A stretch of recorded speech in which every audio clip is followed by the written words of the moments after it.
Y'all know what Dallas Cowboys did, man. We went hard. Go hard, or go home.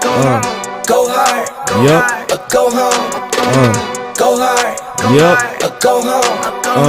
Go hard, Yep. or go home. Yeah. Touchdown like the end zone. When the circle turn to my home, can't get me out of my zone. Go hard, or go home. Go hard, or go home. Yeah, these championship rings on my hands now. In my head, I'm top 10, yeah, that's hands down. Hands down. You a squad, now you're looking man down. Funny how foes turn to friends now. Drive a race car like a Atari now. All filling up, I need product again. Treat the business like a playground, might slide on you. So be good. Do a backflip, cause I'm mad rich. I'm the definition of what that is. Go hard, or go home. Go hard. Y'all stay with us, man. Go home. Go hard, or go home. Go hard, or go home. Touchdown like the end zone. When the circle turn to my home, can't get me out of my zone. Go hard. A lot of people played good today. Go home. Go hard. Lord. Go home. I'm a warrior, I go back to back, then go back to back. If I top the top, then a double back, and I'm topping that. Boy, it's gonna be hard to hate on Yeah, I beat Dallas. my own records. Yeah, I gotta get money fetish. Same hard team, to I'm hate on centric. Dallas. Never dull, this electric. When and put the rigs on my Man. toes. Me and bro, that's the give and go. Stay 100 and zone and zone. Boy. Keep 'em coming. I know. I won't flood my Can't wrist, wait. no, I'm not dumb like We that. gon' take calls. I just wanna give my mama 100 racks. Time to go hard or go home. Boy, y'all don't hear Go hard, man, or go home, man. Say go hard, what? or go home. What? Go hard, What? or go home. Man, let's go. Touchdown like the end zone. When the circle turn to my home, can't get me out of my zone. Go hard, or go home. Go hard, or go home.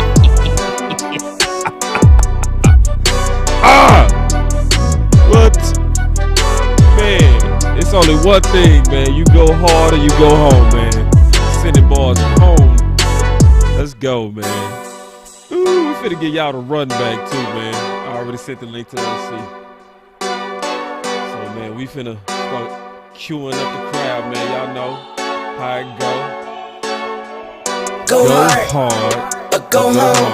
Man, Go hard, what? or go home. Go hard, or go home. Go hard, or go home. Touchdown like the end zone. When the circle turn to my home, can't get me out of my zone. Go hard, or go home. Go hard, or go home. Yeah, these championship rings on my hands now. In my head, I'm top 10, yeah, that's hands down. You a squad, now you're looking man down. Funny how foes turn to friends now. Drive a race car like a Atari now. All filling up, I need product again. Treat the business like a playground, might slide on you. Do me wrong, might slide on you.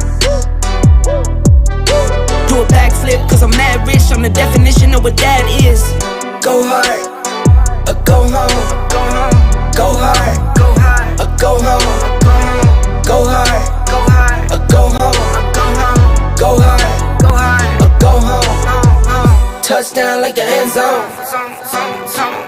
When the circle turn to my home, can't get me out of my zone. Go hard, or go home. Go hard, or go home. I'm a warrior, I go back to back, then go back to back. If I top the top, then a double back, and I'm topping that. Yeah, I beat my own records. Yeah, I gotta get money fetish. Same team, I'm centric. Never dull, this electric. When and put the rigs on my toes. Me and bro, that's the give and go. Stay 100 and zone. Keep 'em coming. I know. I won't flood my wrist, no, I'm not dumb like that. I just wanna give my mama 100 racks. Go hard, Yep. or go home. Yep.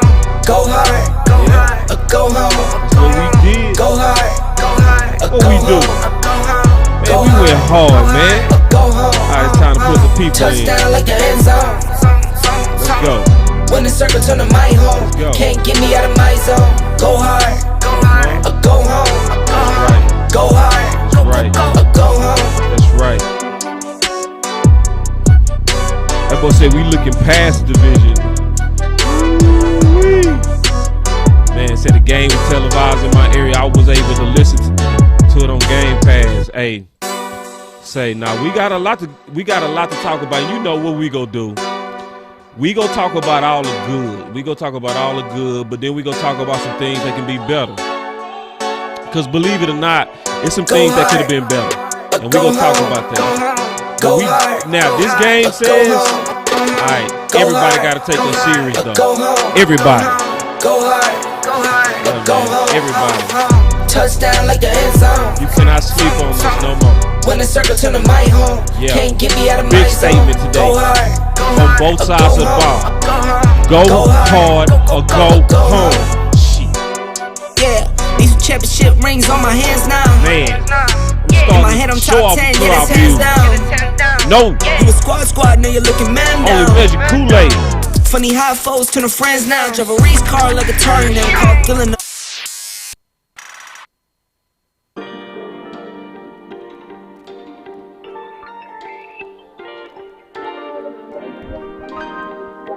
Yes, indeed.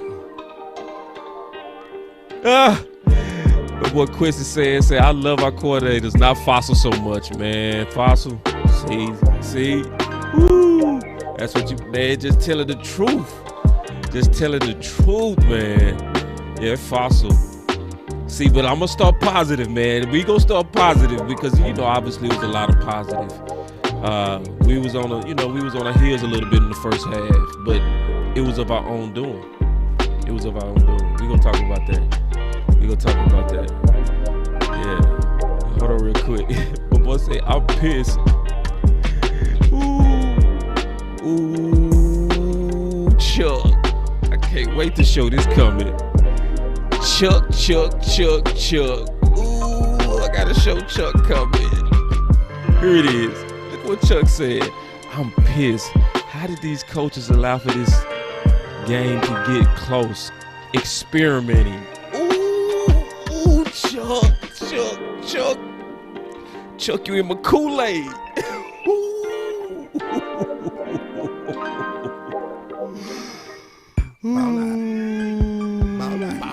Big Craig said they cheated us on that Kazi hit. Yeah, that was clean. That was super clean. That was sad. As a defensive player that played defense my whole life, that was sad. Hold on real quick. Oh, y'all going hard. Oh, Lord. I can't wait to get in here with everybody. Facebook is at the house today. I'm going to say Diggs the truth. Man. See, I see what's going on, Diggs. I see. It's a lot to unpack, man. Because this was, I can't wait to go live and talk to the people. Me and my clique, we don't fall out. Me and my chick, we don't fall out. We minding our business, keep y'all out.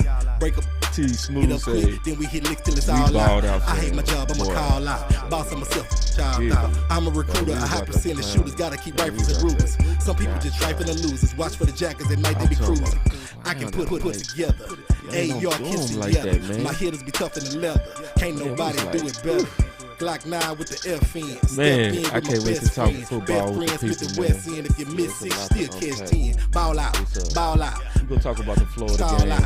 Pulling up outside of y'all. When we get into the Florida game, that's a conversation we definitely got to have. If you not a killer, don't say his squad ain't nothing to play with. Undertaker and a grave dig. Best man like Tay Diggs. When you in the paint, gotta play big. Hitters ignorant like cavemen. Went from good fellas to made men. Ball out.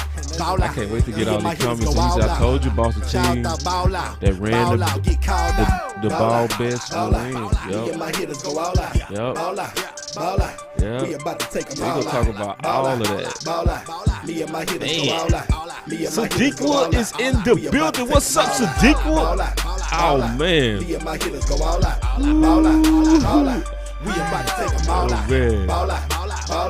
You know we finna kick it off. Y'all already know. We about to take them all out. So y'all, welcome to Boss Cowboy Sports, where your voice matter. It's your boy Boss Cowboy. Yeah. Ooh. Wee. Man.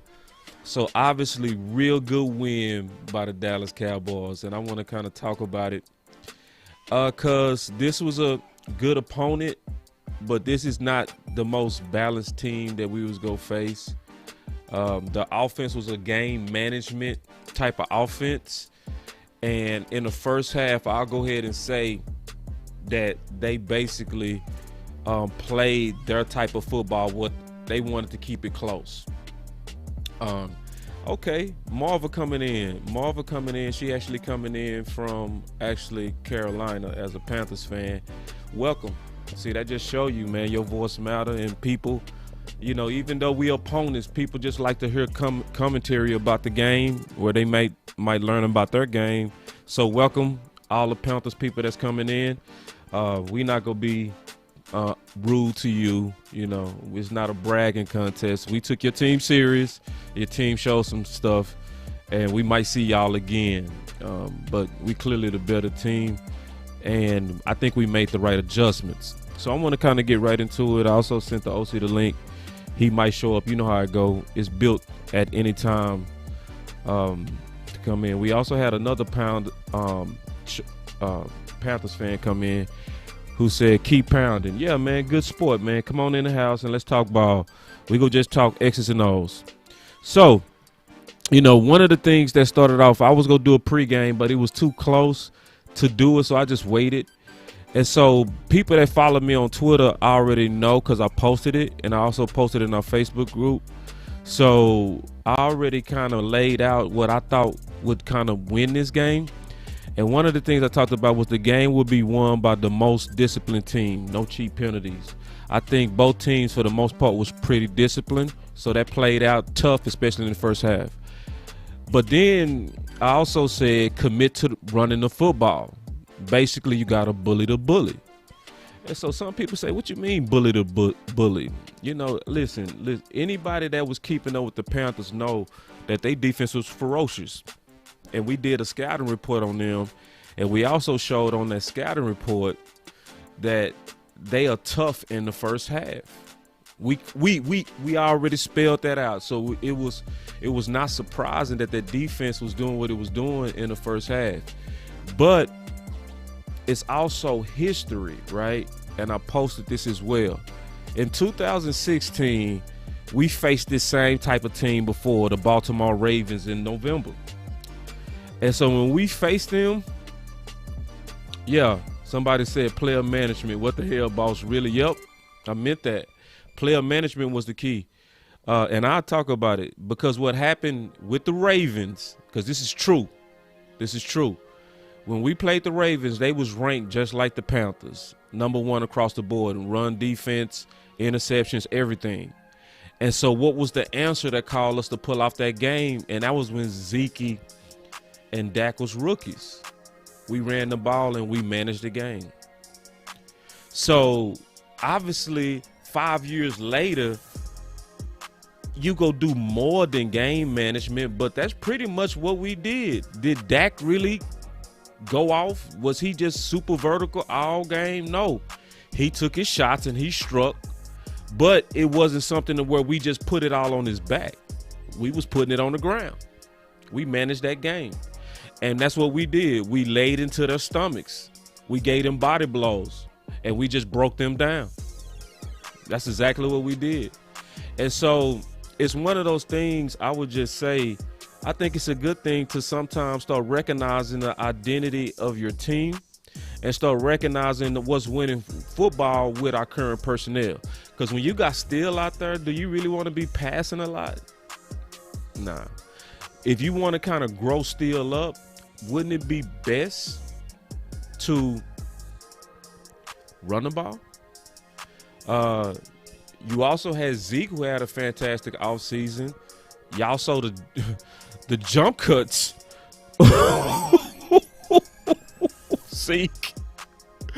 Zeke was like, listen, man, I'm finna show y'all about my offseason today.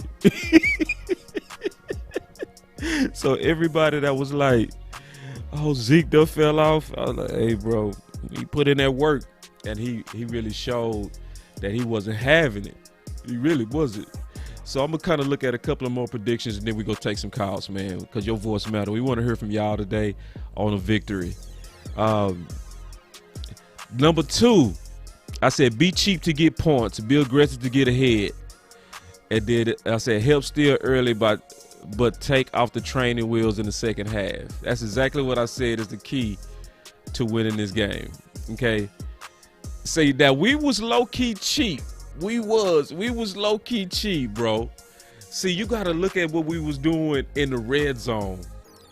Man, say, shots out to Kellen Moore and the details of the schemes that they was running. Because it was subtle, smart tricks that got us points. Like the way Cedric Wilson sold that he was blocking and then released was just perfect. The same thing with Schultz. It was so deceptive. It was the subtle deceptions in the red zone. It was similar to what I wanted us to see. Wanted us to do, but it was done, I would say, way better than what I was imagining. Because I really meant what I was saying when I said basically get cheap points. Like, take advantage of subtle things that'll cause you to get advantages just to get ahead. And that's exactly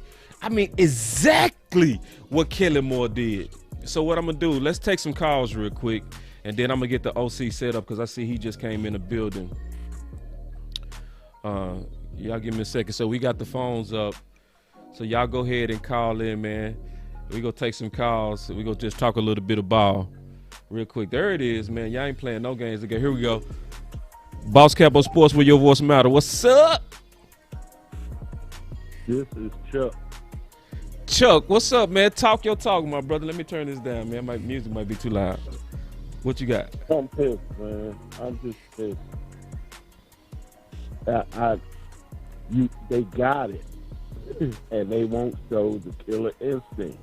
What in the world? Why would you allow these players to take a seat when half the fourth quarter, and you allow the game to get close? I don't get it. Yeah. I'm mad. I'm serious. I know they won and it looked good, and I'm over here yelling and cheering. Yeah. But what they did into that game, this coaching staff got to do better, man. Yeah. So you saying basically with sitting Diggs that bothered you? It bothered me a lot.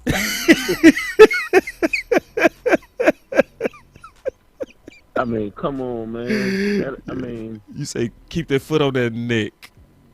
Man, it was 22-point lead in the fourth quarter, man. Yeah. And your offense had to come out there and still, get those first downs to seal the game. It's not the time, man.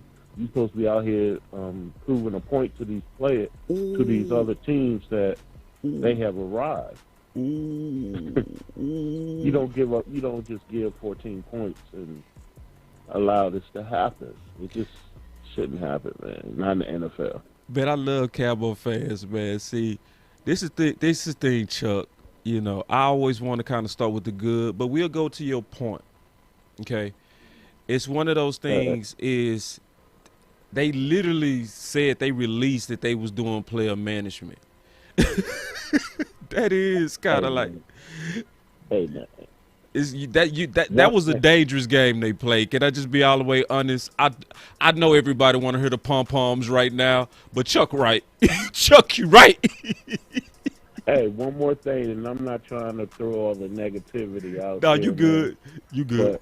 I'm watching. We talking ball. I'm watching the games and watching film. Number 9 and 55, they might as well go play baseball because they play catcher. They what? Hold on, say that again, bro. They might as well go play baseball because they playing catcher. Ooh, I saw that with LVE. I didn't see that with Jalen, but I did see the catcher with LVE. True story. I feel you on that. It's a simple dives. You read the guard. If the guard's coming at you, man, get them out the way and go get the tackle. They sitting back without moving their feet, waiting to get blocked, and then the running back just pass. You learn that in boys club, man. Yeah, Chuck, can I be honest? I saw softness with the LVE. I saw it. I saw softness. Oh my goodness. Yeah. It's all about catching. If he do make a tackle, it's catching and pulling down. Yes. I think this competition is getting to him. He not playing killer ball right now. He just not. Just keeping it real, you know? Well, hey man. No, you keeping it real, man. Zeke, we probably left a good. I mean, Zeke was balling today, man. Oh, that boy was balling today.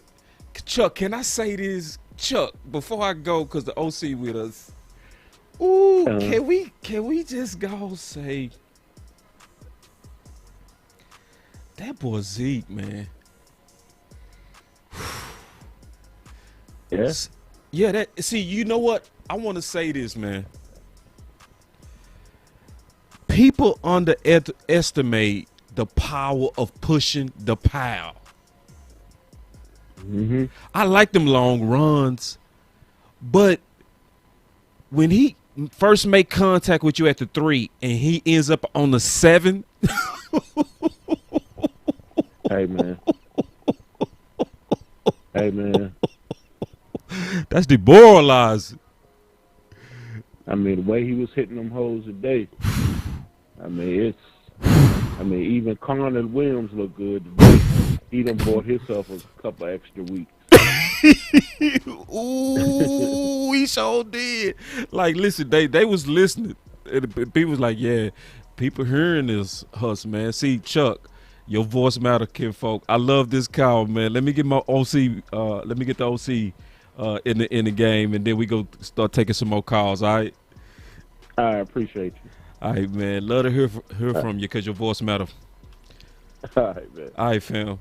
Yeah, man. Right, Say, right. Chuck, great call, bro. Let me get the OC up in here, man. So we got the OC sitting in the queue, man, real quick. Let me turn your volume on, and then we good to go, bro. And then we got a lot to talk about. It's going to be a long show. And we're going to take a lot of calls, too. What's up, man? What's the word, boss cowboy? The Cowboys win. The Cowboys win. Everybody's going crazy, but nobody's satisfied because they gave up 14 unnecessary points late in the game. And I want to talk about it, boss cowboy. And you know I got plenty to say. Go. So look, man, here's the deal about this, man. Championship teams, man, and we trying to get sick. So I always look at a team from the lens of a championship lens, all right? I'm not looking at just being an average lens. So let me start off with a criticism, and I'll come back to a good point. Forget player management, man. If nobody's hurt, man, leave them in the game. Diggs wasn't hurt. Diggs was not hurt. Put that boy in the game. He grabbed his helmet. They told him, no, chill out, Diggs. Leave him in the game. All right, he's turning into pick six Diggs, almost turning into, very quickly, evolving into almost a shutdown corner. So look, man, leave this man in the game. Keep the foot on the gas pedal. Don't let these boys get close. Don't let it be interesting. Now, with that said, boss cowboy, this was exactly what I thought it would be. I said on the final word, that's why you need to follow Boss Cowboy Sports, like, share, subscribe, turn on your bell notifications icon, because I predicted, I said, look, the Cowboys are going to win going away 8 to 9 points. And that's exactly what happened in this football game. They won going away 8 to 9 points. And so it went like we thought it would go. The Cowboys got up, and they were able to let them dogs out on these boys and rush the passer and get sacks, licks, and pressure on Sam Darnold, right? So we saw all that happen, right? We saw the Cowboys run. So we saw a lot of great things in this football game. I just think it's some loose ends to tighten up. But here's the great news, and all this is mostly positive, Boss Cowboy, before I get into more details, but I'm going to stop after this. Hey, man, this stuff that I saw that needs to be corrected is correctable in the next several weeks to round out and fine-tune this team, man. So I saw a lot of good things, man, a lot of good things. Yeah, man. Let me take another call, man. We got the call lines open. We go take a call real quick, man. My boy Anthony said he go call in, so we got the phone lines open. And then let me see. Somebody jumped on, asked about. Oh, Elazar Mendoza asked about Schultz. Yeah, we can talk about Schultz. Boss Cowboy Sports, your voice matter.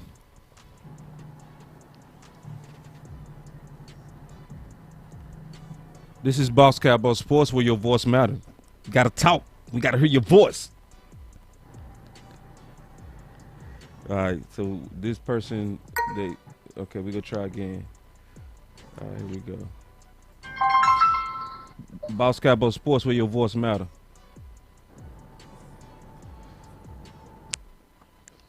All right. Let me see. Are y'all jamming up my phones? Is that what's going on? Hey, give me 1 second. All right, here we go. Call in again. There it is. Boss Cowboy Sports, where your voice matters. Hello? Yes. Hey, what's up, boss? What's up? Who is this? This is G Priest. I watch your show all the time. It's the first time I'm calling in, but I watch your show all the time, man. What's up, man?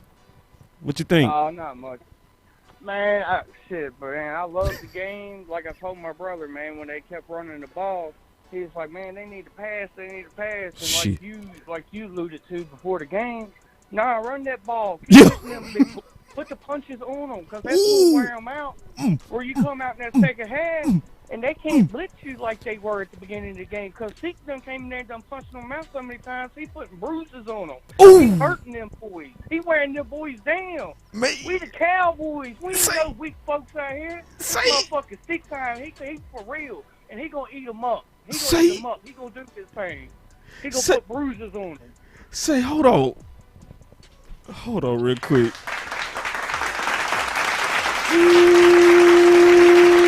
Man. He can put some bruises on him. Big boy. Y'all seen him with his shirt off? That boy's cut up. Yeah, he is, man. That's what he's about. He's about putting bruises on people, wearing them down where they can't blitz us, because they too beat up. They done got put bruises on them. Man, I sure appreciate your call, man. This is a fantastic call. Me and the OC go talk about that real quick, man. Yes, sir. All right, man. Your voice matter, brother. Thank you. Y'all have a good one. You too. Man, that was a good call. Here we go, man. So, man, it's the world want to talk about Zeke. Man, listen. Yeah, that was hey, preach. They giving you some love, man. Yeah, and see, it's what Anthony said too, man. Anthony, we also coming together on the 7th. We're gonna be at walk-ons. So this is gonna be an event. We're inviting everybody out to walk-ons on the 7th. So make sure y'all come out to that. And Anthony, he said Zeke demoralizing. 7:30. It's gonna be at 7:30 on the 7th. All right. So y'all definitely come out to walk-ons in Dallas, man. That's where we gonna have a whole show getting ready for the Giants with the final word. But yeah, Zeke is very, very, very demoralizing. He is very demoralizing. So it was a couple of things that I wanted to kind of look at though. Just real quick, just kind of looking at just breaking down football. And then we go take a couple of more calls. So y'all hang with us. I'll tell y'all exactly when to start calling in. All right.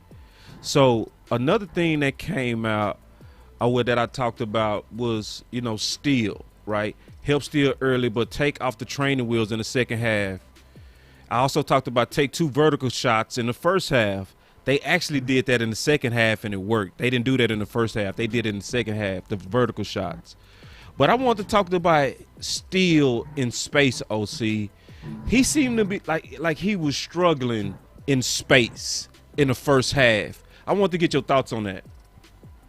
Well, yeah, so, we brought this up on our show earlier this week, Boss Cowboy. I said that this would be a good test for Steele, remember? Yeah. I said that, hey, man, he's going to see some upfield speed, right? He's going to see something that he hadn't really seen, right, the first couple starts. So it'll be a good test for him.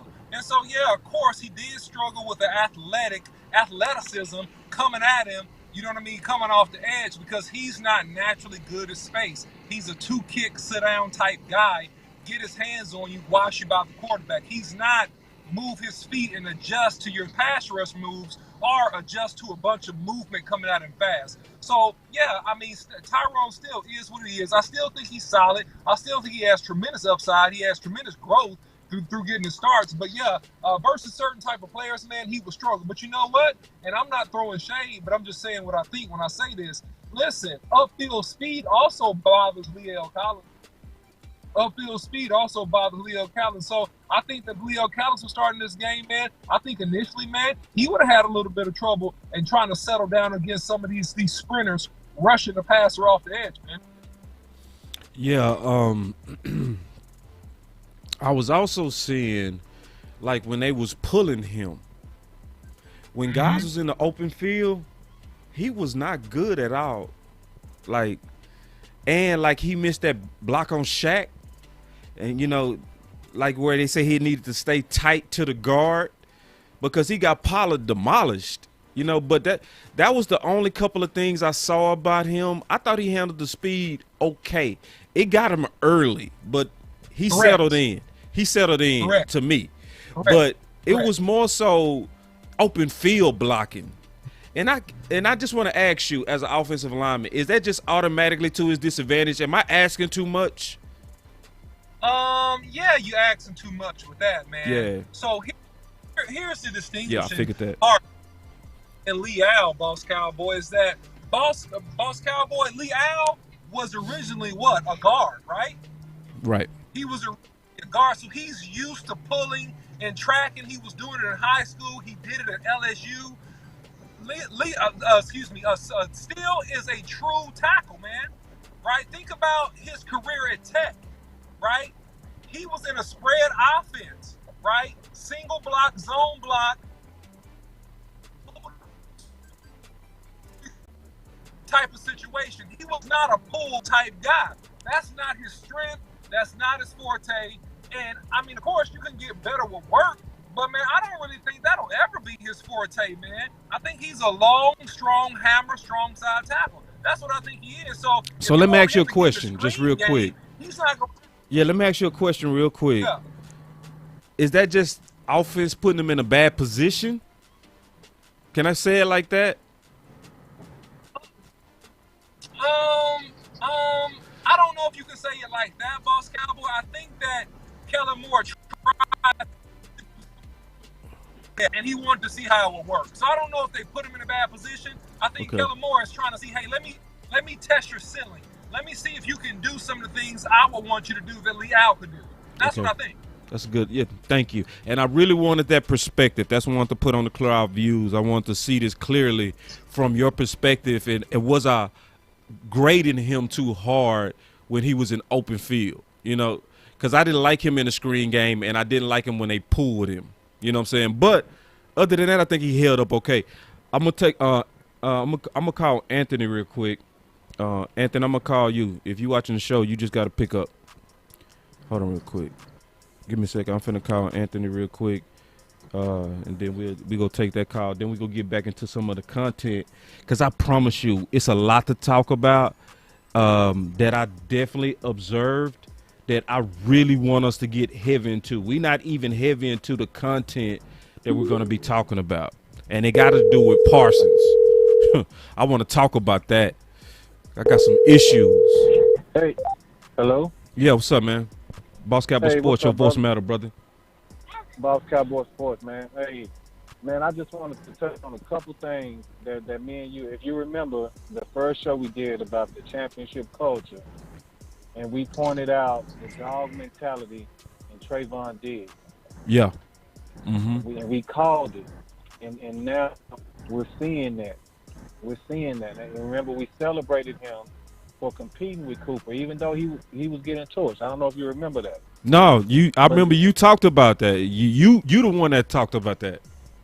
Yes, sir. You know, and that's what I was saying. It don't matter. What we need to see is the dog. Is the dog. You know what I mean? That's the point. And that's what everybody was trying to clown him and joke about him and all of that, but that's not the point. And see, now we're seeing that. We're seeing the fruit of that. And secondly, man, and I'm going to give you back the mic, I was able to see Dak the other day. And anybody who say that Dak is not cold, they need to be slapped. Yeah. Seriously. Like, seriously. He's the most impressive quarterback I've seen live in my life. Yeah. And I've seen Aaron Rodgers. I've seen Romo. I've seen a couple guys. I've seen Vic. And I'm gonna tell you something. Dak hasn't even unleashed yet. He hasn't unleashed yet, man, and he's already at the top to me. So I want to say those two things. The Dak is not good. Narrative needs to be dead. Yeah, I'm surprised people still talking like that. I'm shocked. People still saying that? Yeah, so, yeah. Oh God, dog. And they need to be slapped, man. I'm serious. They need to be slapped. Yeah. And lastly, and I'm not trying to flex, but if you haven't seen them live, shut up. Shut up. That boy say, listen, get your weight up. Criticism. Get your weight up. Get you some tickets. If you ain't got no tickets to go see the man live, shut your mouth. Shut up, man. You literally could not see the ball when his arm strength is so impeccable. I don't know if you've been to a baseball game, but you know how when the pitcher throws the ball and it looks like it disappears until it gets in the mitt? Yeah. That's how it looks with this kid, man. When he lets the ball go, you can't see it. Yeah. Until it hits the number 1 or it hits the 88. That man is outstanding, dude. That's why he got that baseball injury. That boy been slanging it in the offseason. He's been slanging it, dude, and it's effortless because he's using his lower body torque. Which I've learned from golf. You can see the offseason work in Dak and Zeke, bro. Man, that offseason's work. It was like everything we saw in the offseason, we seeing them do now, bro. Like literally everything. Like Yep. Let me show everybody. I'm gonna show everybody real quick. Give me a second. Let me pull up Zeke real quick, cause I gotta show his jump cut. Y'all see this clip all the time. I'm gonna show it again though. Man, it was that offseason Zeke put in, man. Everything we seeing on this drill, man. That's why I said, man, and I tweeted. I said it's muscle memory on Zeke now, man. It's like Zeke. Bro, it's built in. See, because my sons, they do karate, right? And I know from them training that you got to do the same moves over and over and over and over again to create that muscle memory.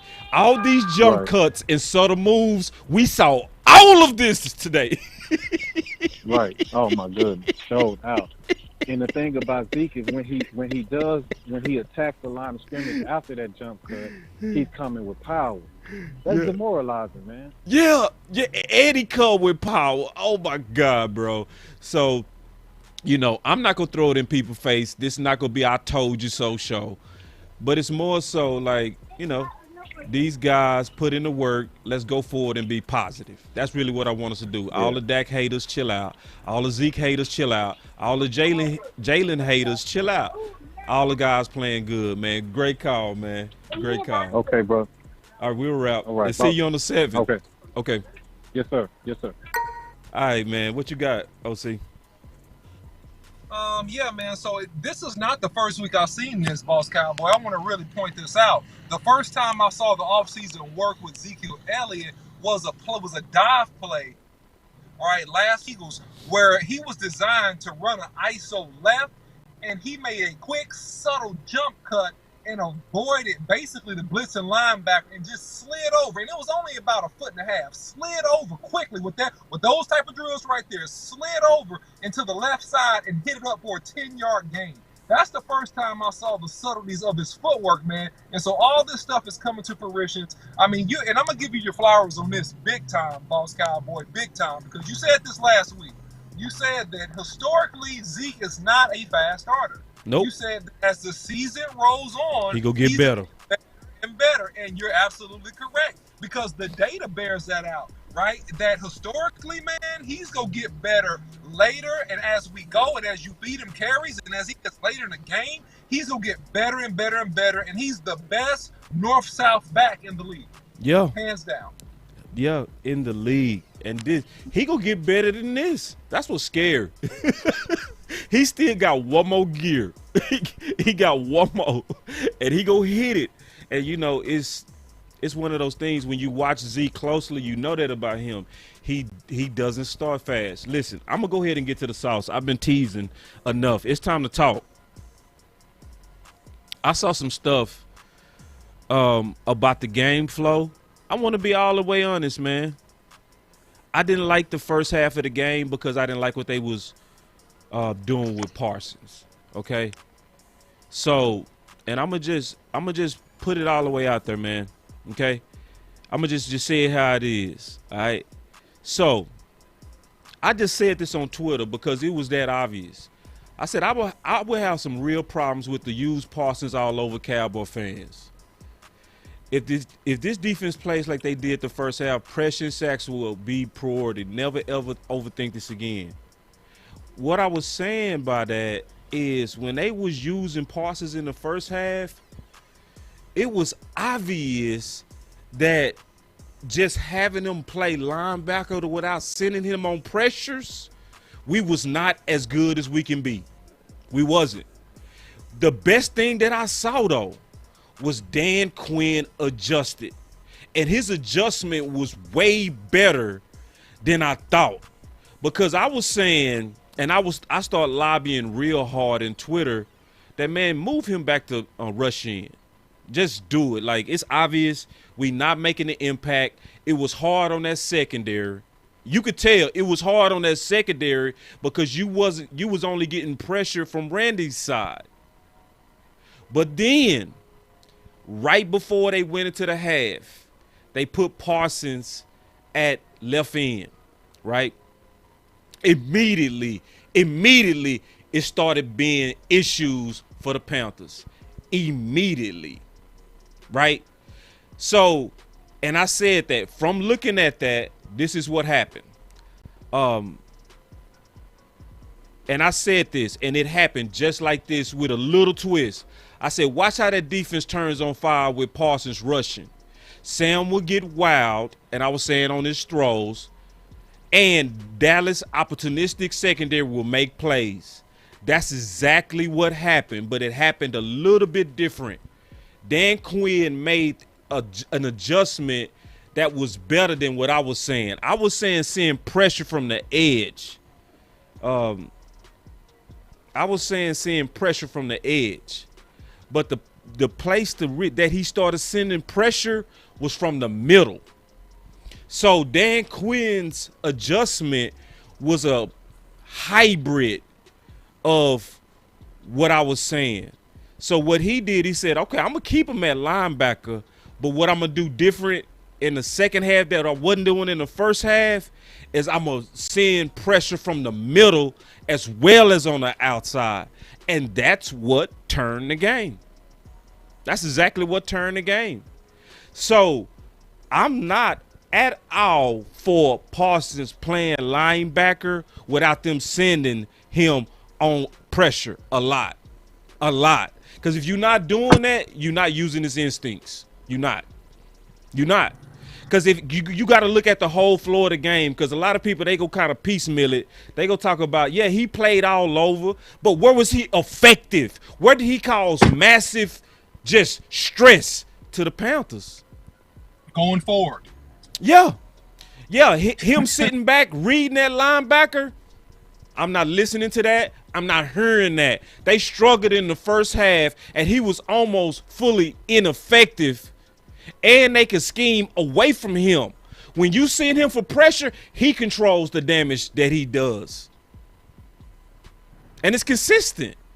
So I'm meeting Dan Quinn in the middle. I was saying, listen, pressure from the outside. Dan Quinn was like, nah, outside and middle.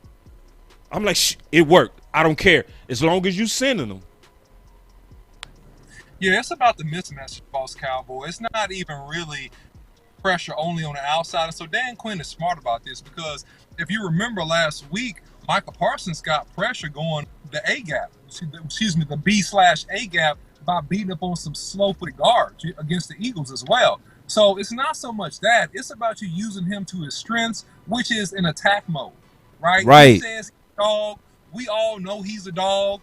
You know, dogs don't bite people and chase people if they on a leash, right? You can't have them on a leash, right? You got to let them attack. And so if he's a dog, let the man attack. Let him go bite somebody. You know what I'm saying? So that's the thing about this situation. And here's the thing. I almost think it's a little bit of like being too smart for your own good because we would have had about 9 to 10 sacks not 6, if we rushed him a little bit more. Right. Because he was going to win. And so it's almost like, we go shut the fan base up a little bit. We go just let him play some linebacker and then just rush him periodically here and there, just to say that, he's still a linebacker. It's like, hey, man, do what works. Do what works. So that was not the business. It wasn't. Yeah. Do what works. So I don't really agree with the strategy. I would have started him off rushing, to your point, and I would have mixed him in once they start to chip him. Once they started to line up a tight end to his side or bring him back up the chip, then I would have backed him up at linebacker, let him play coverage, lull him asleep, and then hit him on that B or A gap blitz. That's what I would have done. You see what I'm saying? Let him put pressure on weak tackles and get off, just like Randy Gregory got off with having 2 sacks today by playing against weak tackles, man. That's what I was saying, and that's why sending them from the outside was better. I said this. I said, bro, the wreckage that you seeing from Gregory, right, would be happening on both sides if they would have started the game that way. That's just keeping it real. And the problem is people not going to see it because we blew them out late. You know what I mean? But if you look at the flow of the game, when we was on our heels, it's because we had him playing on his heels. And it's not that he can't play linebacker. It's just where was he more effective? See, I don't want people to misunderstand what I'm saying. He can play a damn good linebacker, but the impact of pass rush is always going to be over the impact of linebacker. Always. When you can make Sam Darnold and them run around and they running into your other defenders, that's what you want, bro. So hold on. Coach Marv saying, Kyle, we go call you, Coach. But I want to. Here's the thing. Here's the thing. Not to cut you off. Here's the thing, man. I mean, when did Sam Darnold make plays? Yeah. When did they get back in the game? It's when he wasn't under duress, when he had a chance. And they did a good job of scheming Hooker and getting this boy open. They moved him all around the football field, scheming him, boy, leaving him single cut. I mean, they were moving in motion. They did everything trying to get this boy open. But when did he have a chance to find really his only wide receiver legitimate target, Hooker, is when he wasn't under duress. Keep him under duress as much as possible. Yeah. And I really know people they overthinking this. This is a classic overthinking. If you watch what he was doing the previous 2 games in pass rush, not even knowing he was doing, it was obvious that pass rush was not effective except with Randy until they start blitzing him, bro. That's it. When they start blitzing him and putting him all over as a pass rusher, that's when we start, and it's exactly what I said was going to happen, bro. I said, and it happened exactly like I said it was going to happen. I said, when I saw them finally move him out of linebacker, playing on his heels and not rushing, I said, watch how that defense turns on fire with Parsons rushing. And I said this before the second half. This was going into halftime. I say Sam will get wild on his throws. That's exactly what happened. And when Sam was able to make those drives, it's when Parsons was on his heels. Parsons alone causes a lot of disruption wherever you send him. Wherever you send him. It's not even about him just playing end alone. It's just using him right. Correct. 100. Couldn't say it better, man. Correct. 2000. Yeah, man. Yeah, real quick, man. Let's get you in some film breakdown, because I want you to, if you don't mind, to go over some of this nuance stuff that we look at from Parsons on just a raw level. If you don't mind, I want you to kind of break this down from a raw level on Parsons real quick. The OC. The film breakdown.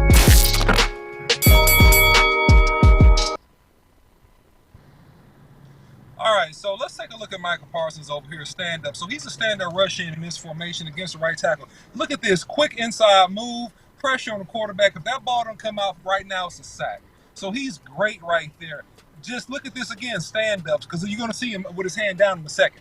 All right, here he is again, bull rush back, a happy feet, and then off he goes, scrambling, running for his life, and then just running down the field, running out of bounds. So great job by him. Good job mixing up the rushes, being a young defender. Here he is with his hand down. So look at his get off. What you notice is get off, and what you notice is how he wins defeating the hands. That was a hold, all right? And so if this boy don't chuck this ball out of bounds, Herbert, that is a sack. Here he is again. You'll see him with his hand down on the ground again. And so you'll see him just continue to work 74. Here he is inside game stunt, pressure in the face. This boy has to throw the ball into the dirt. All right. So now here he is standing back up again. So you see some differences here in this game. Look at the quick stutter step. Quick stutter step, and notice how he defeats the hands. He closes for the tackle for loss. So just, I mean, a lot of natural stuff that he does. Look how he beats the hands. So that's one of the first things they teach upper-level defensive ends is defeating the hands of the offensive lineman. He defeats the hands almost naturally. Here he is again. So they pull, all right, and this is where he got better. He pulls. He really doesn't get off this block the way that I want him to get off the block. He does get the pressure late, but he doesn't get off the pull with the upfield pressure the way I want to see him do it. He'll do it in the Eagles game, though. Here he is again, one-on-one. Oh, my God. And he trapped him. So notice how he trapped him with the back elbow. So look at this spin move again. And Man, this is it's how crazy. you throw it. So look at this spin move. He traps the tackle. Oh, my Look, God, there, bro. traps Man. him with to pull his body through. He traps him. And that's his first shot. So here he is against the Eagles. So now you're going to see this again. Now they pull him. Now he's upfield. Boom. Tackle for loss. Sack right there. So that's how you're supposed to play it. Now he plays upfield and flexing the way he should. Here he is against the right tackle. Doing a fantastic job reading it. They pull, trying to freeze him, but he's just too fast. He's a 4-3. He chases Jalen Hurts out of bounds. Here he is against the Pro Bowler, Lane Johnson, right tackle. Watch this. Lane can't do nothing. I just got to hold you. I got to choke you. That's a hold. But here he is, pressure, and Jalen Hurts still feels that pressure and throws the football. So here he is again versus the Pro Bowler, Lane Johnson, number 65. He's a rookie. Here we go. Let's see what he does. Okay, naturally, fighting the hell. He makes Lane Johnson do a 360. I don't know if y'all saw that. He makes him do it. Here he is on the right tackle. Man, here he is again. God, dog. That's a hold. That's a hold. That's a hold. So that should have been a hold on 77. So he tries to throw a spin move, and he gets a hold. So you see him again on Lane Johnson. He's doing a good job there, just working up the field. And Lane Johnson just completely mauls him. That should have been assault. Like, Lane Johnson held it. He held him bad. So now you're going to see him over this guard, all right? So this is the variation of stuff. And so he kind of bellows out. He's okay here. But it's a flag called on that side because it was a hold. So he's creating disruption by sacks, pressures, or by getting holds from the offensive line. So he does a great job. And listen, this is only his second game. Only his second game. So what I'm saying is fan the flame of fire, allow this boy to develop those skills, and he hasn't even got to the level yet, Boss Cowboy, where he has natural hip bend, and when he's closing to the quarterback. He's not even doing that yet. He's just beating people with his hands, being fast and running around you, and then being a football player and chasing the football. That's all he's doing. He's not doing a lot of the technical stuff, but a couple of things in terms of that spin move and in terms of winning with his hands, Boss Cowboy, he almost does that naturally, Boss Cowboy. He does that naturally. And you see, and it's not even really natural. You know what I think it is, OC? It's a translation of skill sets because that's that ex-running back in him. So, but I think getting work too. Not to cut you off, I think he also got work with Tyron Smith. But the instincts of how he plays, you can't get that from having a conversation with Tyron Smith or even a practice session. You know what I mean? That comes from I think it comes from him playing a running back. Just like when he got that pressure today and he got cut, but what did he do? He did what running backs do, right? Stayed on his feet, like a cat. You can see those same reflexes of running back built into his pass rush. It really is. Like that spin move, you don't see a whole bunch of defensive ends that have been playing it forever can do that. It's truly putting him in a position where he play with his instincts. Let me call Coach Marv real quick because he's saying he disagrees. Before you call Coach Marv, let me throw this in because I think it's a little bit more, Boss Cowboy. I also think it's a training he got at Penn State on using his hands and shedding blocks. Because if you look at him at Penn State and you go back and you look at the tape, Anytime they tried to cut Micah Parsons or anytime a lineman ran at him, he always was quick to defeat them with his hands and get to the ball quick. I think I'm going to give some credit to some of that linebacker training he got at Penn State, man, that got it into his system to win with his hands and get to the ball, man, because those boys, if you watch them on a college level, a lot of those boys play like that. Gotcha. All right, let me put Coach in here. Because, see, this is the debate I think we got to go and get to the bottom to. Because from my eyes, I'm going to say it like this. The first half kind of showed he's not as impactful unless you sending him. But I want to hear from Coach, because sometimes Coach can talk me out of stuff and into stuff. I just want to hear him out. Y'all give me 1 second. I'm calling Coach Marv. All right, here we go.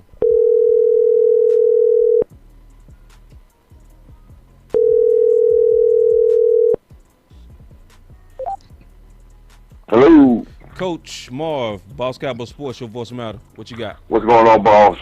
Let me I said on my comments, I got a little pushback on that. And I think when you watch film, watch this game over, you're gonna kind of see that. I'm not saying I totally disagree with you. Uh-huh. But if you take the first series, we were getting a little bit gashed in the middle. The only way you're going to be able to play Micah Parsons more at the defensive end, Jalen and LV cannot play the run game stepping sideways. You know, I know your caller had talked about that before earlier. And with Parsons, so if you look at the first series, a couple of run plays, they were getting yards up the middle. And then when they moved Parsons, because they had Parsons on the stand-up defensive end on the outside, and they were getting. So the next series they came back out, they put Parsons in the middle. He controlled the run game in the middle. Because Parsons like y'all was saying, he goes forward. He sees run, he attacks the line of scrimmage, and that gives your defensive tackles and them chance to get off their blocks and make tackles. He's not standing back and waiting on blocks like Jalen and LVE does. They'll allow people to get up on him. It's very hard to get up on him. As Carolina said, okay, the run game is not going. Now you open up the areas for what Parsons could do, because you was getting pressure from other areas. You know, I would love Parsons at a full-time defensive end if I wasn't getting pressure from a lot of people. When you watch this film, Osa is a pass rusher. Even this ghosting guy, where he comes from, boss. Hold on, the guy didn't even play no training camp. Coach. Didn't get, and this guy hold on, Coach. has come out. Coach. And he balling. Coach, hold on real quick. I didn't see what you saw. I'm gonna go back and look at it again, but I saw a total different. And I took hold on. Yeah, the first running plays was four linebacker, middle linebacker play, and we need a guy in that middle. Coach, hold on real quick. Coach, hold on real quick. Coach, hold on real quick. I took notes on that second series. That was our worst series. That was our worst series. When Parsons was playing in the second series, that was our worst series. That's when Sam Darnold walked it in himself for 6. So no, because they got big plays in the passing game. But if you look at most of their rushing yards came in the first 2 series of the game. No, once we got them off. Remember, I said this about Parsons. I said this: we have to get teams in a point where we had to speed Carolina up so we can now hunt with Parsons. No, I'm with you. We cannot let them have but controlling us with the run game. No, yeah, but Micah wasn't as impactful in that middle. He wasn't. Because I watched the game and I broke it down. I was taking notes every series. I break everything by the series. And from I know Micah. I know we had 2. I know we had in that game, and you'll probably see this when you go back. We had 2 lost yardage plays tackled by linebackers, and both of them came by Parsons. Yeah, but Coach, he made 2 plays in the first half at linebacker. Just keeping it real. He was way more impactful. You from going that way now. Yeah, but he was way more impactful when they were sending him as a linebacker and when they were sending him as a pass rusher. Did you see that, OC? I just want to, OC, what did you see? Yeah, man, I didn't really see that. Okay, I didn't you see got to him tell me as what he said. I can't impactful. hear. Oh, Ball scout, hold on. that's my ball saw. I mean, I feel like that. You know, we talking about two different conversations. All right, so I'm gonna try to be fair to Coach a little bit because we're talking about two totally different things. We're talking about reading guys. Hold on, OC. I'm sorry. Hold on, OC. I'm sorry. He can't hear you. Yeah. So let me do this.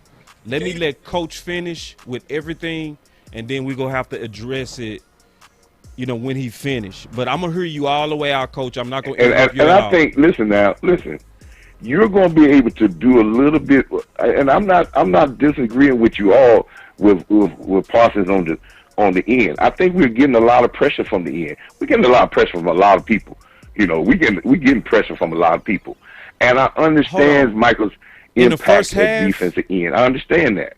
But let me say, I didn't see it in the first half, Coach. But if because see the reason why we had to get them into a point, like I said, we had to get them out of the point where they had to go to a whole nother game plan. We had to be, because of the fact we wanted them to turn the run. We didn't want Sam Darnold to be able for them to run the ball up the middle. I think a very important person in this piece where it may help will go along with what you're saying. Neal is the piece, because we're not getting the run stopping linebacker play with LVE or Jalen.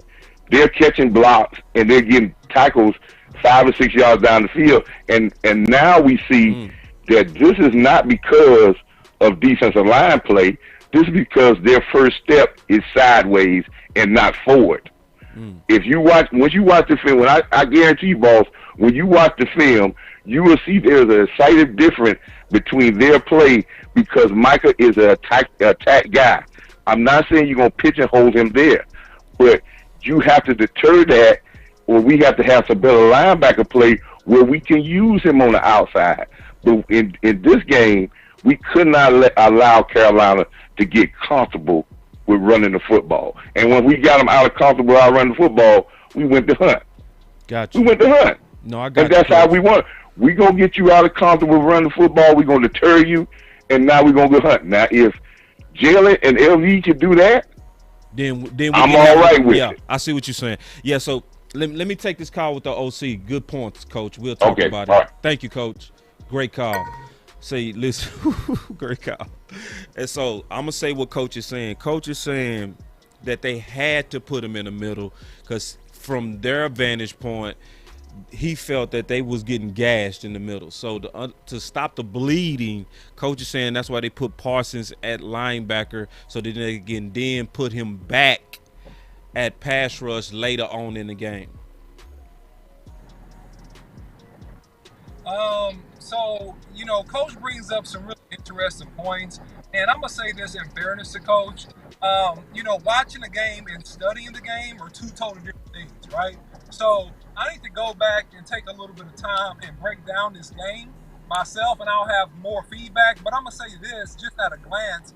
I think that the two conversations are way different, Boss Cowboy, because one is talking about gap integrity and covering areas, right?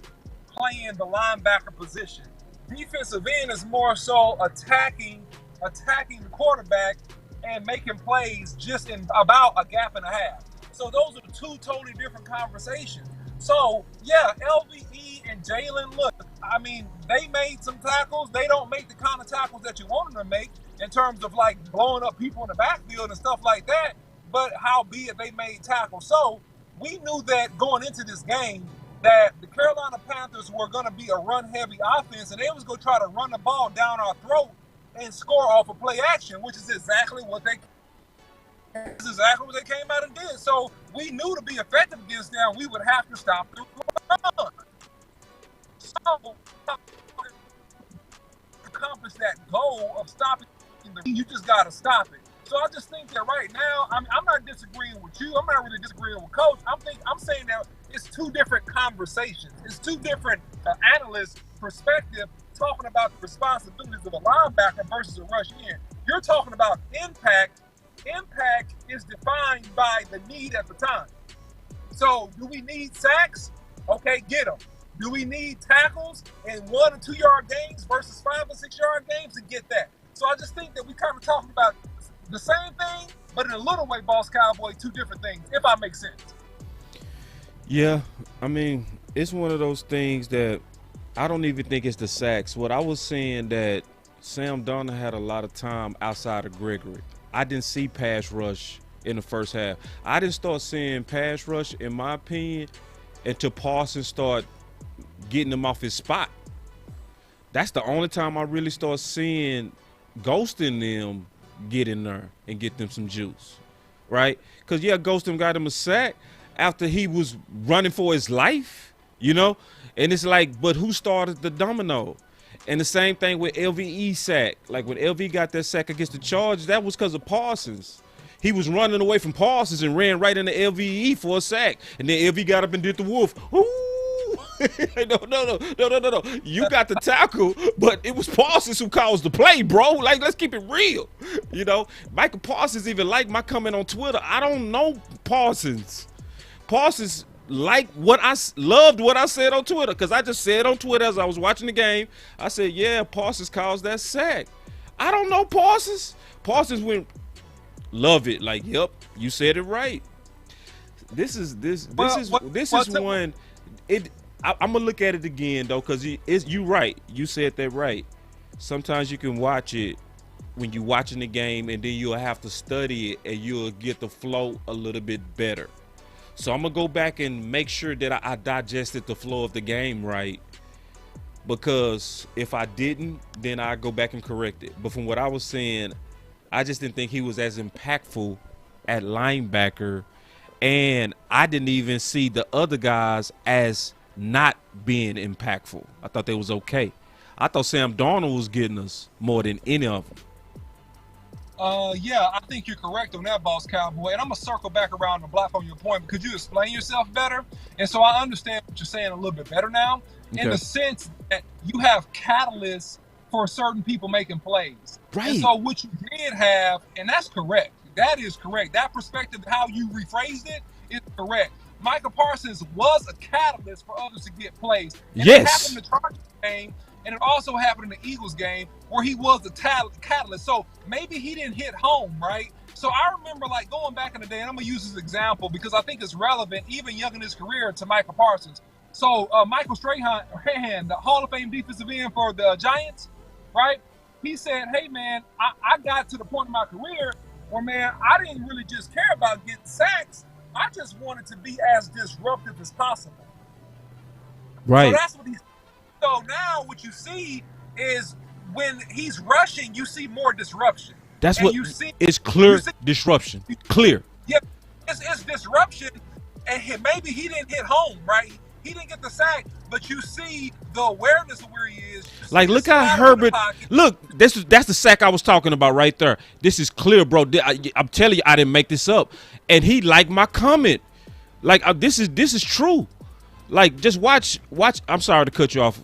I'm just looking at the play. So you see him avoid Parsons and run right into LVE. LVE got up and talking about, ooh, nah, that wasn't you. Right. Those are catalyst plays, right? Yeah.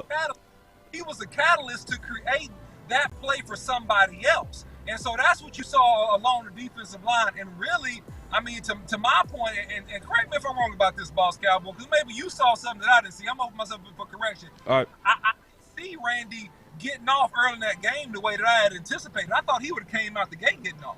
I thought Randy was getting off. Huh? I thought Randy was getting off. I thought he was getting off, and it was frustrating me because he was doing it on what I called. I say their tackles are weak. So send the pressure on both sides. Right. You know, and when they start doing that, that's why I predicted. I say, watch us get the ball.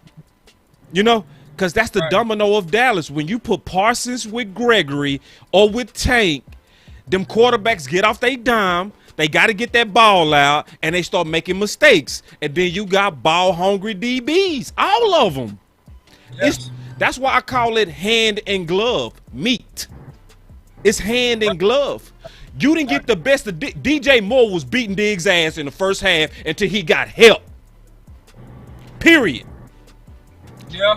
Let's keep it real. DJ Moore was winning the fight. He was. But then when Sam was getting that pressure from, like you say, that catalyst, Parsons was starting it, but it was dominoing, you know, and he got the running from everybody, and he was just letting it go.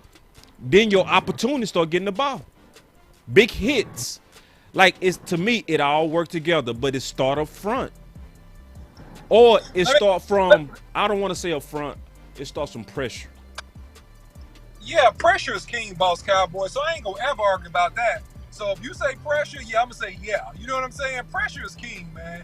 Pressure creates all types of good things as it relates to defense. But I'm going to ask you a question and circle back with a statement you made. Yeah. Do you think that it was just Diggs? And you're a DB, man, so I'm going to defer to you on this. Yeah, let's talk. Do you think that Diggs was just really getting beat that bad, or do you think that they schemed him open? Bro, Diggs was losing, bro. Okay. Listen, hold on, bro. And y'all know I love Diggs. Diggs was losing, bro. Okay? Diggs was not winning that matchup. That's what, and I'm just keeping it real. But see, what happens is when that pass rush helps him, it builds his confidence and he start playing better. That also happens. But you can't, listen, it's very few of us you can leave out there by yourself, bro. Yeah. It's very few of us against a DJ Moore type. Because DJ Moore, if people watched, he was getting open because he's strong. It wasn't just routes, it's he's strong. Like, if he touch you, you're going to move. He's strong. He's a running back body in a receiver. He's strong, bro. And I played against guys like that, bro. That's not easy. You know what I mean? So you got to help your DB. You help him by making that quarterback throw inaccurate. And then when you mix that with the Diggs anticipation, that's when the magic happened.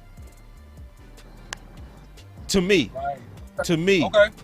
You know what I'm saying? So it's and I'm just keeping it all the way real. Like, and I expected that from Diggs. That's why I said put him on DJ Moore and just live with the consequences.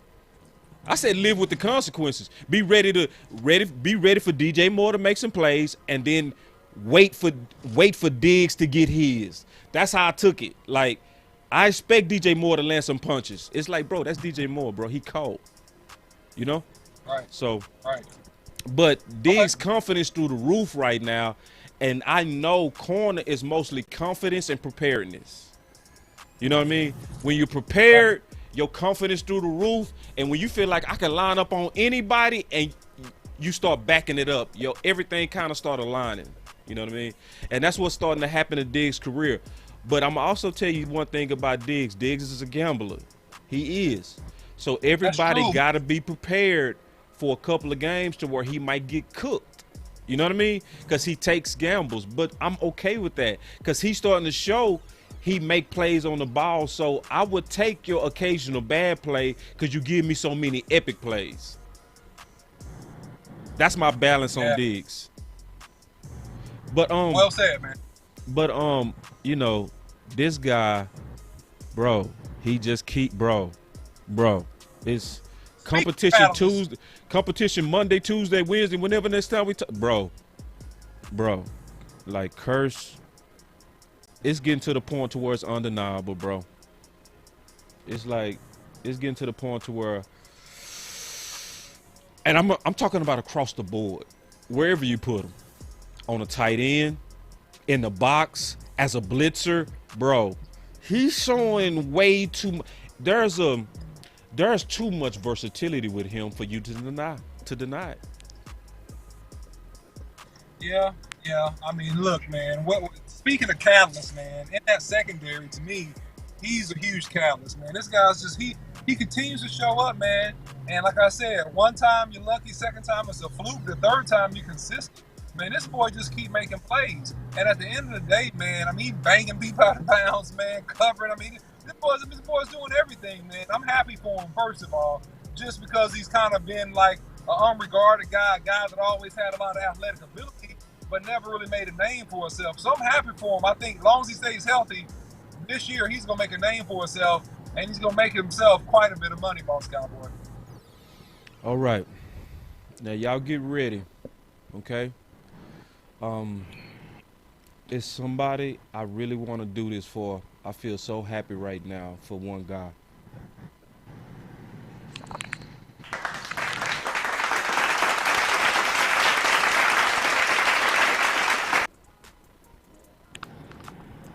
I'm proud of you, Anthony Brown. Good game. Good game.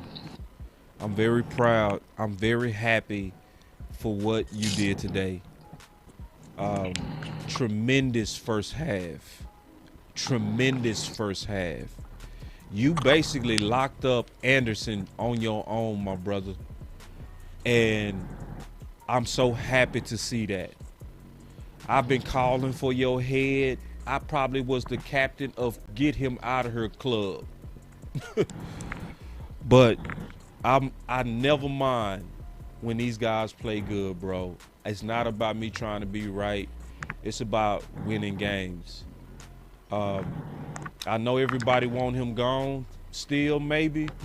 But as of today, good game, Anthony Brown. And yes, he got cooked at the end twice.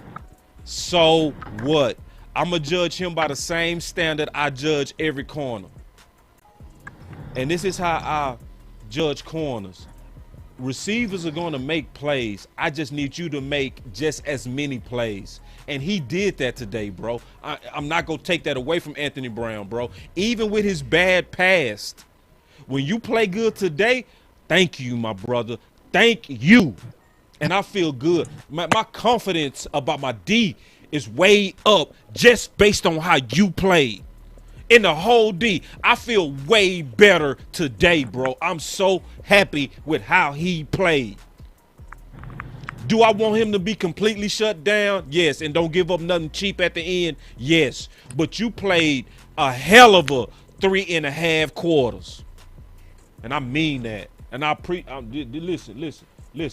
listen.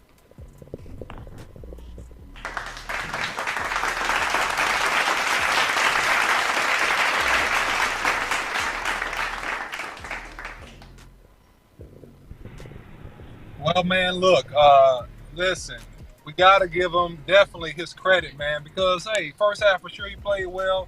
And so, listen, man, I mean, obviously, you know, maybe Boss Cowboy, maybe it's possible they seeing something that we don't see. Could that be. They know something that we don't know. Right. You know?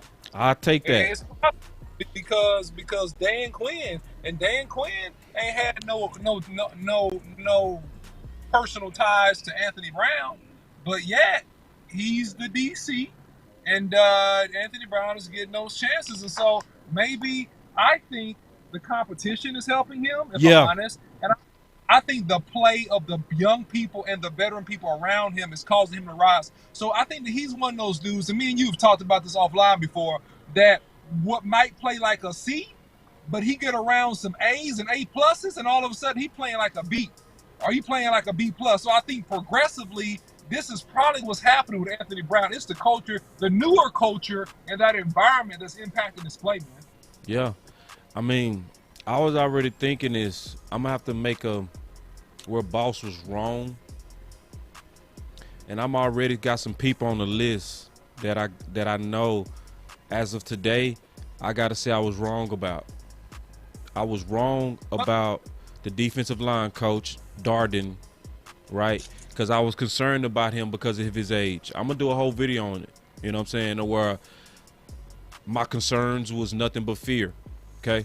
Because the guys are playing fast, that whole line, and without Gallimore, without Tristan Hill.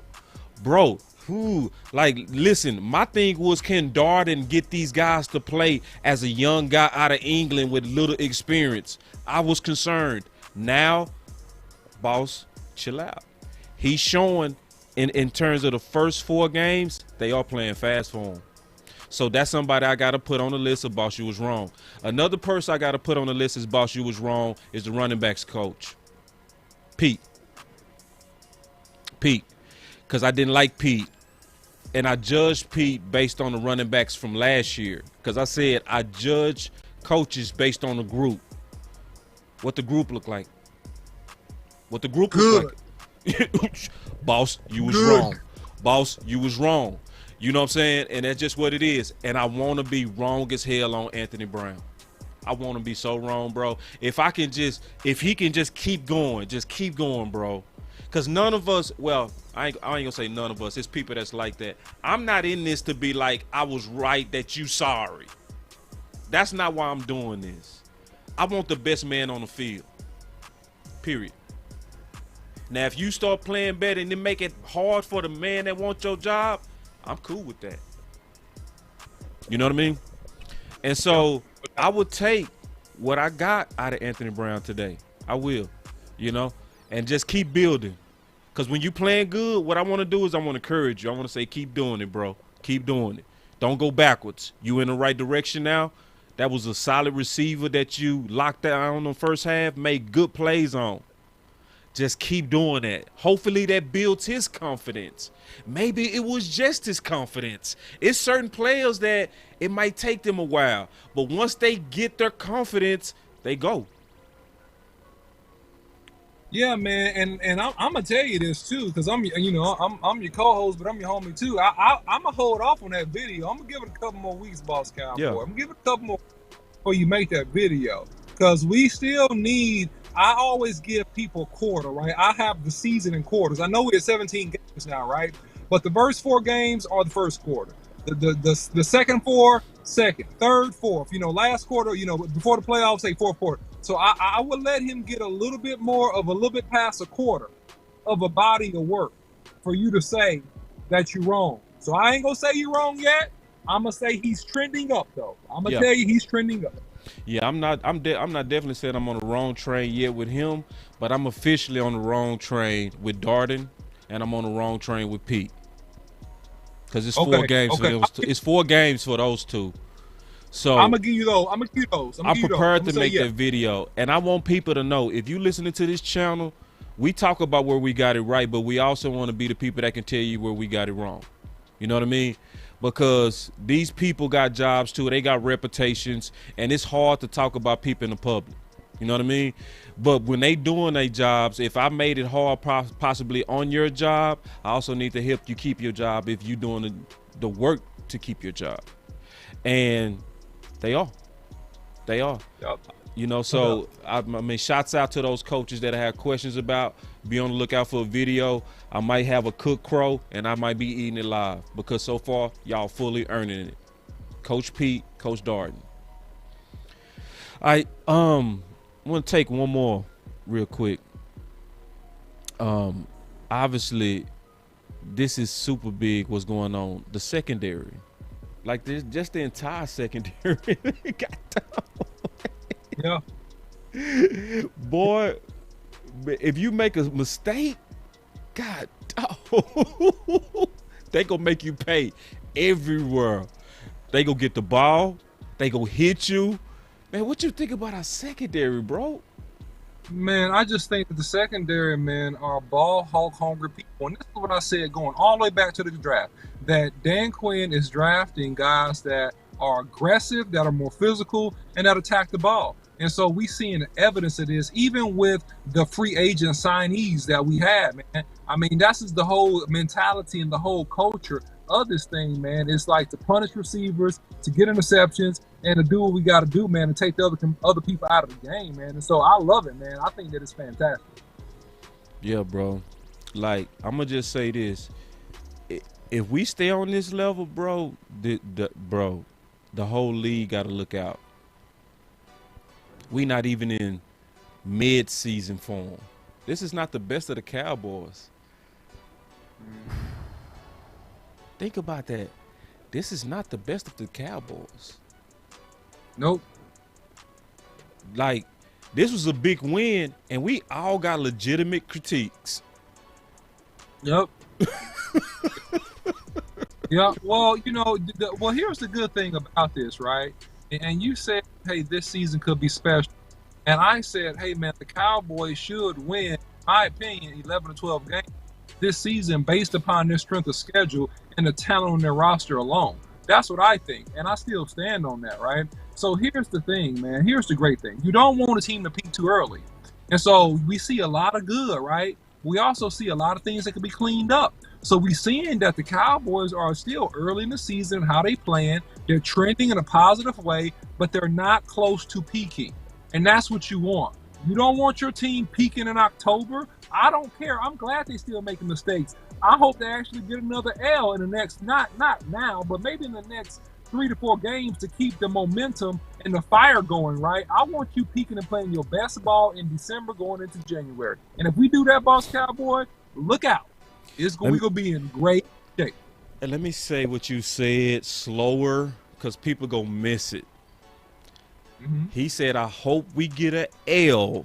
Most people stopped listening right when you said that. Let me explain. Mm-hmm. He said because he wants the best ball being played in December. So as a big picture, the OC is talking like a general when he said that. From a big picture, he's saying some early L's are good because it keeps you hungry. He's saying he don't want an entitled football team. I really want to clarify because I know our fans, you never want us to lose. Sometimes losing is good if it makes you hungry. Right. Because I got sons. Right. The OC got sons. We both looked at them with certain L's and was like, that was a good L. That was a good L. That was a character L. My son got character. He took a L today, but he learned today. He's going to be better because he was slipping, and now he will never make that mistake again. That's how I want to explain that. A couple of thoughts, then I want to take maybe one more call, and then we'll close out. But Richard said pass rush is helping them out as well, not all of them. I agree. Yeah, I think pass rush is helping our secondary greatly. I think it starts up front. When our front is getting pressure and getting after the quarterback, it helps an opportunistic secondary. I see it in that order. Glove, meet, hand. All right. Now, Willie Stovall from Facebook coming with it. He said, these teams lucky we not fully healthy. Oh, say, bro. 100. 100. Oh, so you got to expound, bro. Come on, to my 100. Well, look, man. If we're man, Christian Hill, you know, Tank, Lawrence. I mean, here's the thing, man. Now you get to the point where you're probably not even scoring more than 10 points, right? The points is they're not scoring because, to your point and to my point, Boss Cowboy, the pressure becomes too immense. The pressure becomes too immense that you can't make plays, man. You can't make plays. And so that's what we're talking about right now, man, as it relates, man, to that defense, in my opinion, in particular. So, yeah, man, I think you're correct. Ooh. Listen, y'all don't sleep on Willie just said, bro. What Willie just said, bro, Willie, I rock with you, Willie. Willie, this is what I rock with you. Hold on, I gotta switch out my clear out views. God dog, bro.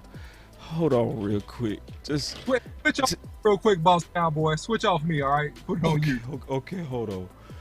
Ooh. Wait. Ooh. Oh, man.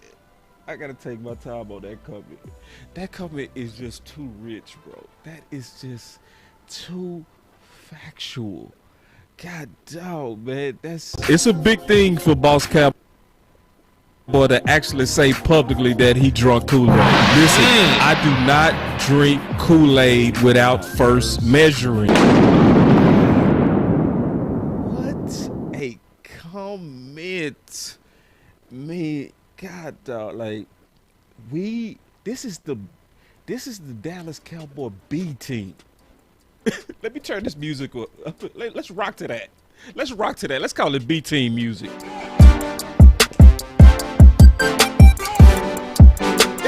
the BT music. Come on now. That's BT music.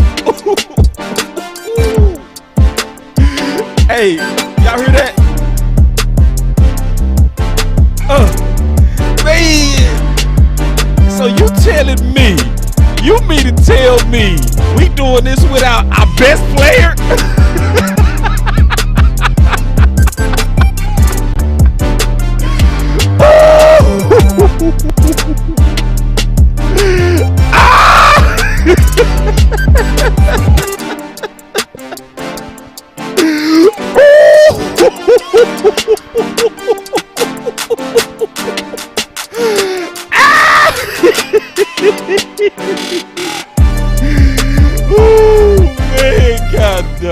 Let me turn the music back down. Let me turn it back up, man. Shit, what you mean?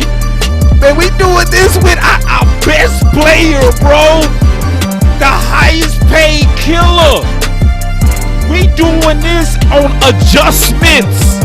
This is not the best Dallas Cowboys, my people. Oh my God.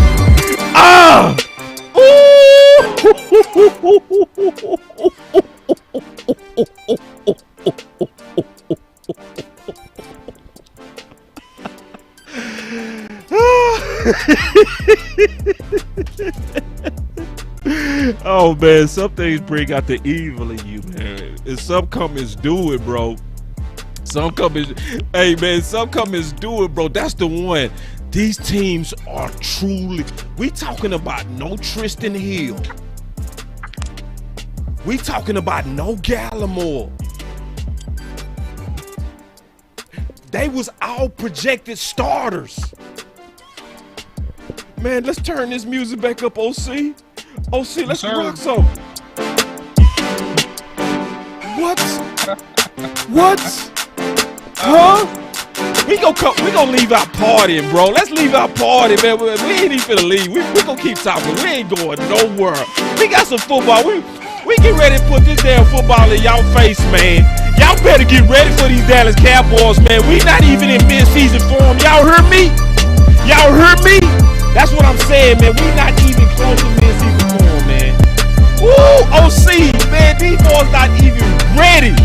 Man, these boys not even ready. Let me get the OC back up in here. OC, you back? Yeah, I'm back, man. And listen to that comment. Here's the thing that makes that comment so powerful, right? Imagine, and I want y'all to listen to this carefully. Imagine the motivation. Imagine the tenacity that all these guys that's been on the PUP list and on IR are going to come back with because of the play of the young players along that front.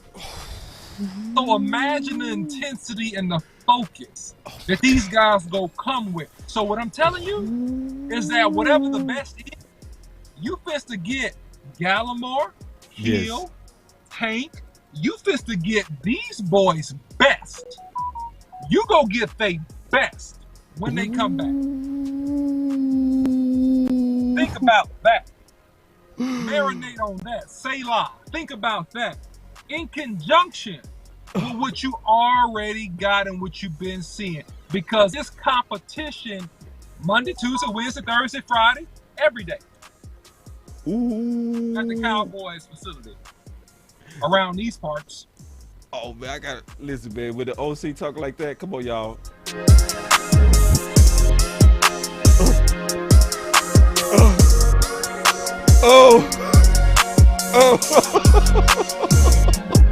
You gotta love it, man.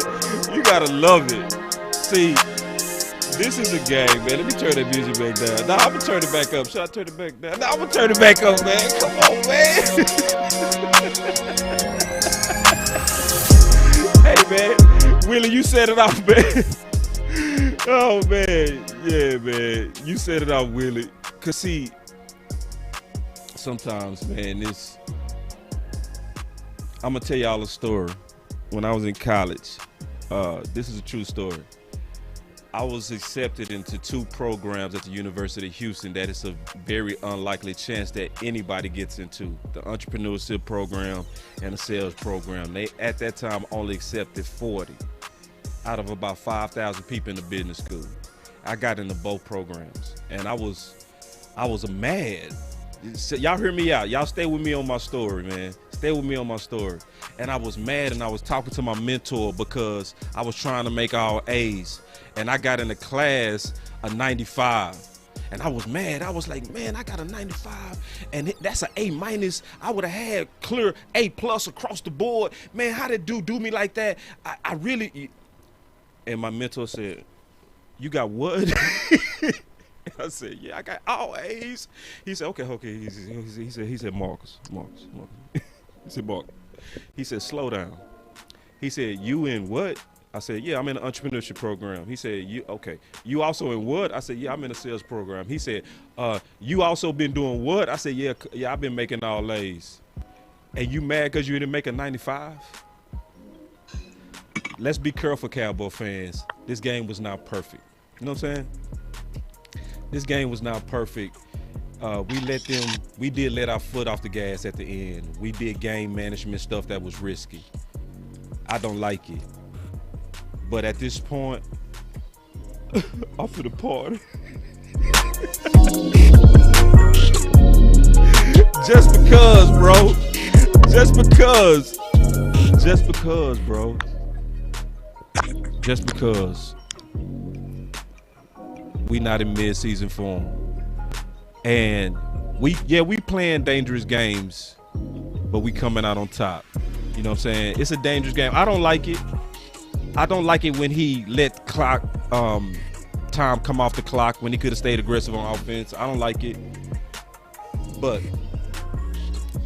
we got too many A's going on, too many A minuses. There's too many blessings that's going on. You know, to just focus on the mishaps. What's your thoughts on that, OC? Yeah, I think that a lot of good, man. Kellen Moore put us in a lot of good positions. You know, as aggressive as he could have been at the end of the game, he made some great calls, previous to that.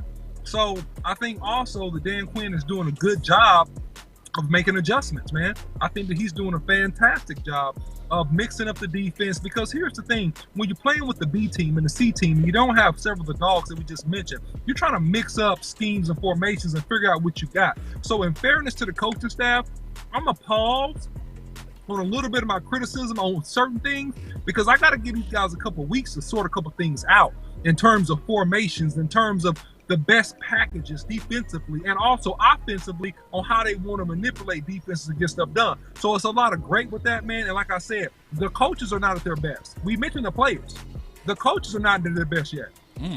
This is only the beginning part of the season. So we assume that the coaches are at their best. No, the coaches like players too. The coaches got to get some reps. They got to see some teams. They got to see some situations to games, and they gonna get better. Well said. So imagine the coaches and the players both getting better synergistically and reaching a peak.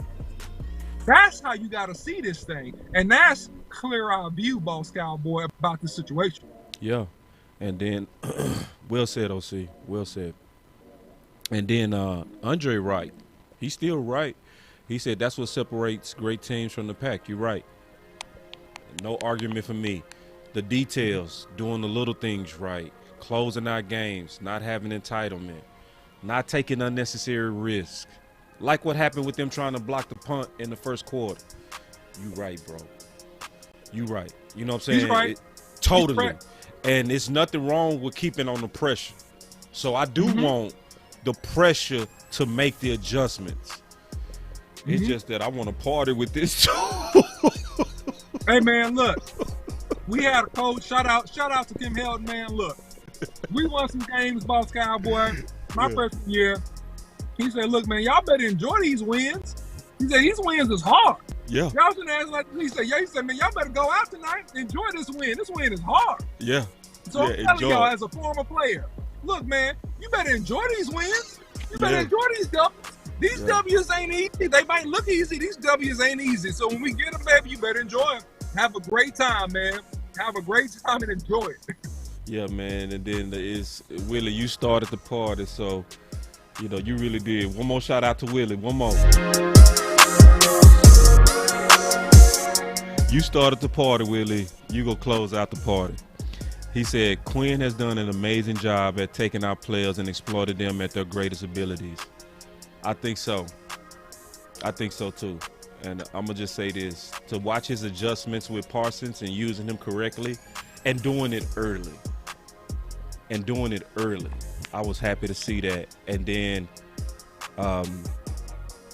I can't say enough about Quinn, man. I can't say enough about Quinn. I'm gonna wait just a little while longer. But man, I think I'm gonna drink all the juice on Quinn. I'm gonna give him about 4 more games. I'm not gonna, but I want to see him a little bit more because these games are not as tough. I might give him even more than that. I got to get to the tough games. But I see what he's doing. He plays good chess. Can we at least say that? He does. He's a good schemer. Yeah, he's a good He's schemer. the guy that he's a good schemer. So he's a guy, let me put it like this. He's a great defensive counterpuncher. And you understand what I'm saying about that, Boss Cowboy. Yeah. He'll see what you want to do, and he's going to make an adjustment on how to neutralize and take that away, right? He's not, I don't think he'll come in and just automatically just run through you, like first quarter, run through you completely, but he's a good counterpuncher and adjuster. And I think that, man, once we get these horses back, I think he's going to be more so of a knockout puncher when we get that full defensive line ready to go. He'll have all the tools in his bag to be a knockout puncher, to come out and feint and throw the right hand, throw the hook, you know what I'm saying? Duck, throw the uppercut, come back with the cross, come back with the 1-2, then come back with the 1-2-3, body, head, to get you out of there. That's what I think, Boss Cowboy. Once we get all the tools back in the shed. Perfect.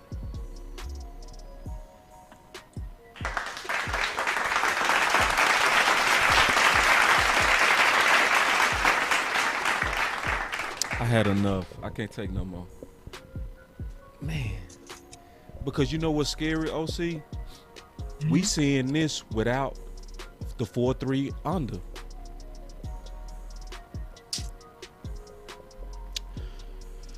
If you don't know what I'm talking about, go look at that video the OC and I we did on the 4-3 under. Let me explain it just a little bit briefly, and then OC, we close this out. Are you cool? I'm gonna say it in its simplest form. The 4-3 under will put your best pass rushers on the field at the same time. Parsons, at Sam, linebacker, Gregory, and Tank. So when the OC said knockout punch, bro, that's serious. That's not no joke. That's not just a cute metaphor.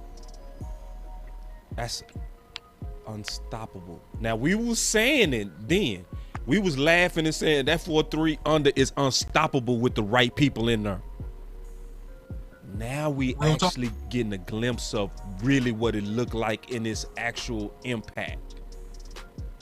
Just keep in mind, what we seeing is all without our very best player. Don't fool yourself. Parsons is not the best player yet. Don't fool yourself. Not yet. He on his way. He the most freakish, no doubt. That dude is still our best player. Yo, imagine this, and then I'm gonna shut up and get out. Right, Imagine cool. this. Imagine Gregory rushing the left tackle. Tristan Hill at the 3 tech, ISO'd on the left guard, or Neville Gallimore. You can flop him. But let's just say for illustration purposes, right? Then now we get Neville Gallimore over the right guard. We get Tank Lawrence playing a 5. We get Micah Parsons running off the other edge outside of D. Lawrence. What are you gonna do? Stay healthy, Boss Cowboy. What you won't do? What you gonna do, bro? What you won't do? You know what I'm saying? Gonna do, Not bro? what you gonna do. What you won't do? What you won't do? Think about that. I mean, because You got a couple options. If I'm not offensive coordinator, I got a couple options. If I get in that package, I'm making all my DBs play up because this boy better throw the ball when he hit that third foot, when he hit that 3-step drop. He better catch and throw it. He better, because if he don't, oh man, smash action. That's what I'm seeing in the future. And we left off one. Oh, I should leave off. Oh my goodness, that makes it even worse. That's even worse, and that's the scariest part. The scariest part, and I'm gonna say this: the scariest part, as I've been a serious student of talent of these athletes for 5 years, like really up and down studying the draft candidates, about 400 to 600 every year, studying them, like literally studying these guys, okay? It's months and months of work, okay? I have never seen a player like Osa. I have never, ever seen it. I have never seen it. What he's doing is not supposed to happen. You're not supposed to be an instant impact DT year one as a third rounder.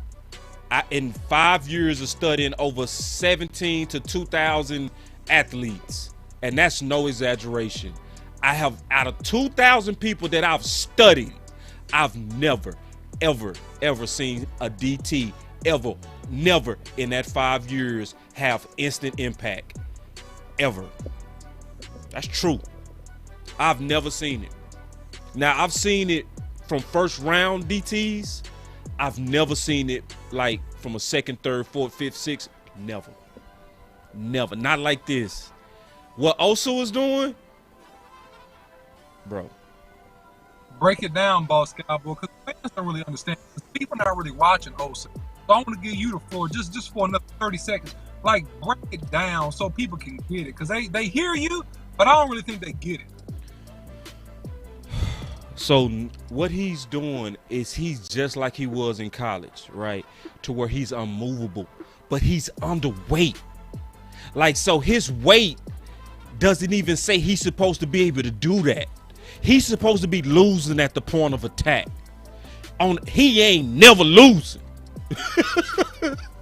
And he's greatly impactful as a 3-tech. Not okay. He's greatly impactful now. So the details and what the OC wants me to break down is you usually don't see this type of impact until year 3. It takes about 3 years for any defensive tackle to play on his level that he's doing right now. This is year 3, year 4 play as a rookie. This is crazy. This is the biggest steal. And I'm calling it the biggest steal because we knew Parsons was a freak. But I didn't know that, because I've seen this before. I saw Ed Oliver killing as a 3-tech at U of H, looking like a pure freak. Struggled year 1, year 2. And Ed Oliver tape looked better than Osa's. But, man, this dude is, this is crazy. I just can't, bro. That's the only thing I can say, OC. Maybe I did my best to break it down. Maybe you can break it down better than me, because the only thing I can say is, dude. Oh, man, you did great. Holding the point of attack, winning, being impactful up the field rush. That doing a fantastic job playing his role, right? Because when you got, man, you got to play his role. And he's playing his role, man, right now, almost, in my opinion, to the team. Say that again. Man, say that one more time. He's playing his role almost to the team. And that's what you need. Man, every time you say he playing it almost what? To the what? Perfectly, almost perfectly. Almost perfectly. Nobody heard the perfect. Got it. Yep. That Almost perfect. That is crazy. Yeah, and see Sean. Ooh, Sean. Don't come in here with this. Sean, come in here. Look at this. And it don't matter what Sean come with, because when his phone die, y'all, I'm gonna drop off. So I love y'all, appreciate y'all. Just so you know. He said Michael Bennett like.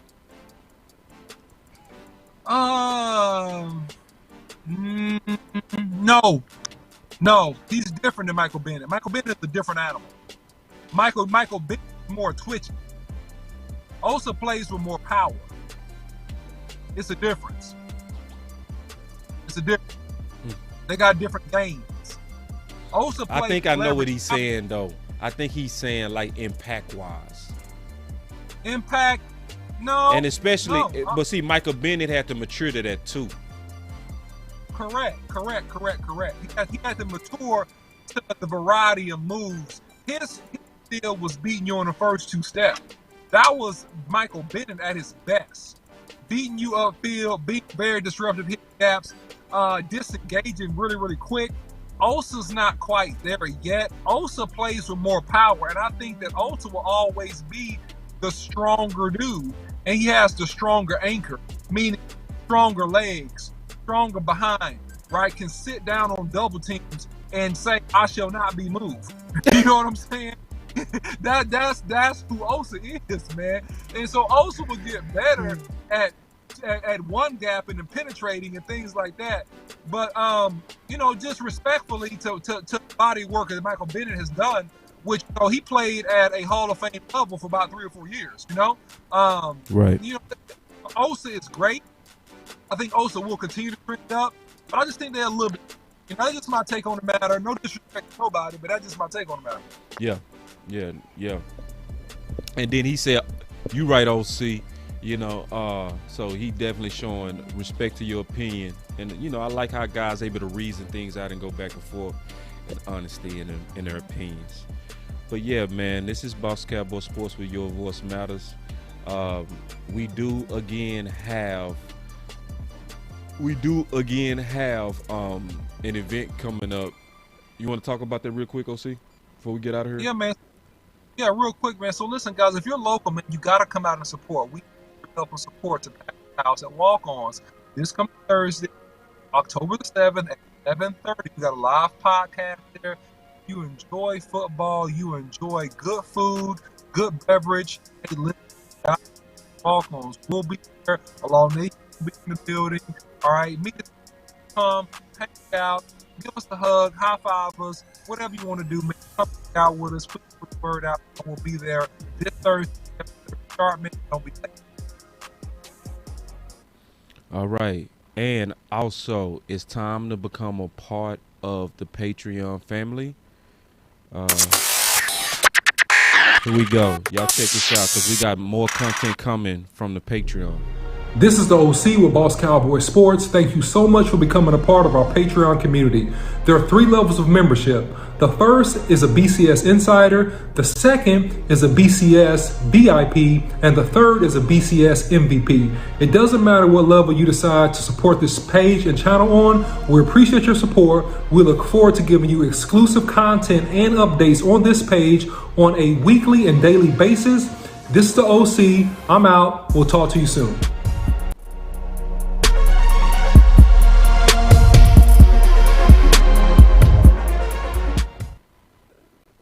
Yeah, OC, did you have anything on that Patreon? Yeah, so listen, man, if you guys join our Patreon, we got a lot of stuff. So if you go to the description, you will find some of the things we offer exclusively to those that join our Patreon. It's not go live. So become a part of that. Share the word, and look for let pride cost of a happy moment. You could become a BCS Insider, man. So share today and let us know if you got questions in the comment, man. We'll answer questions. Yeah, for example, the film session breakdowns that we do with these players will be in a Patreon exclusively. Like sometimes we leak some of them out, but then like where it really highlights some of the strengths that we talk about. So I did a film breakdown on Diggs and reading 3 steps. So you're going to get way more in-depth analysis on our players as well as sometimes on our enemies and how to scout. Because one of the things when I say scout, the OC and I, we really had to spend a lot of time. But the thing about the OC and I, we was also very serious about in college grading and going through film. Trust me, our athletes are not the same. It's just like school. Some people really apply themselves. I applied myself to it. The OC applied itself to it. So we know how to break down players. We know how to break down games. We know how to break down the strengths and weaknesses of our opponents. So you will get that type of exclusive material in the Patreon. So as y'all know, man, at Boss Cowboy Sports, your voice matter, and we always strive to be loyal here, never devoted. So every now and then you're gonna see us disagree, and you're gonna see us agree. It happens because we trying to get the truth out, and we sometimes have to debate it out. We saw Coach Marv go back and forth with us today, and that's okay, because I came around with a better understanding of what he was saying. At first I wasn't kind of jiving with him, but then as I listened, I said, okay, I know what he's saying. He wanted Parsons to come in there and plug the run better and then move him back to a rushing position. I didn't quite see it, but I'm gonna go back and take a look again to make sure that I saw the flow the way that I thought I was seeing the flow. But if he's right, I'm gonna come back and say that. But that's being loyal to the truth, and you gonna get that type of stuff in Boss Cowboy Sports. But y'all stay with us with Boss Cowboy Sports, because your voice matter every day, all day.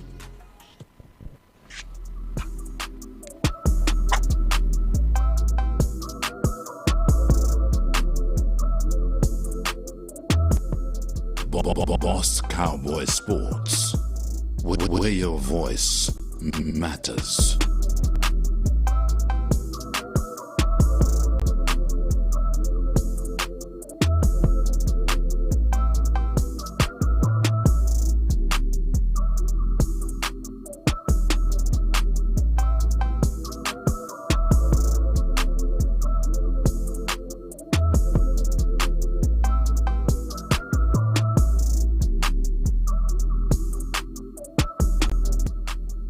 Boss Cowboy Sports.